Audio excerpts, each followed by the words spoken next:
I did want to ask if there was anything that made you pause when considering acquisition. I know you mentioned that you weren't looking to sell when you were originally approached by website closers. So, like, what kind of red flags popped up in your mind about this as an option?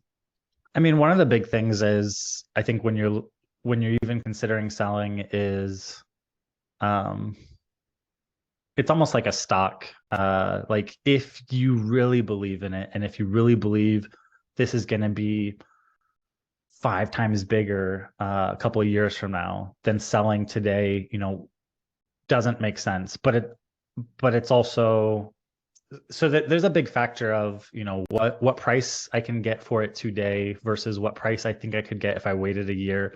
So the timing of it I think is a big pause, because if I knew that we had everything in place and we were going to 3x our growth this year, then I'd be stupid right to sell right before that explosive growth happened.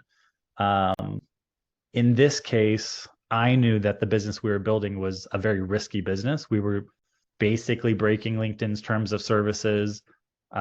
They could come out with rules or regulations that really crippled us, which they did.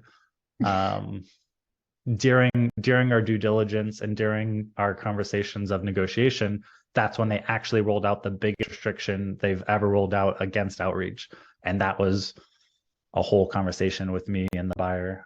So I think the timing was a big pause, and I think um, because it's a trailing 12 months that they base the valuation on. So I guess that's a good point for the valuation one.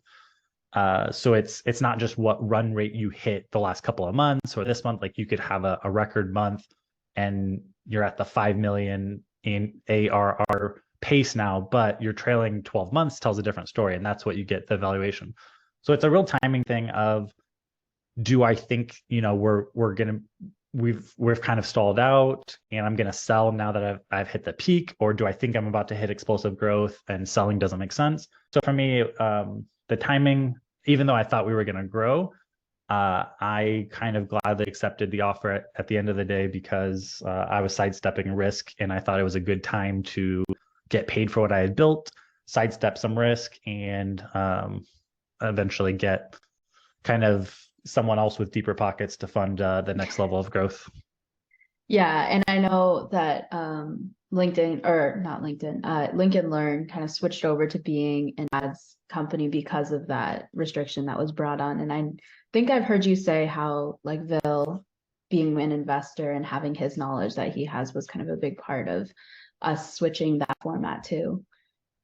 Yeah, I had started switching into LinkedIn ads, but when he kind of stepped in, it became clear that the outreach side wasn't where we wanted to be at all. And that's also when the exact time that LinkedIn rolled out their 100 connection request a week limit. It was like 100 per day before that.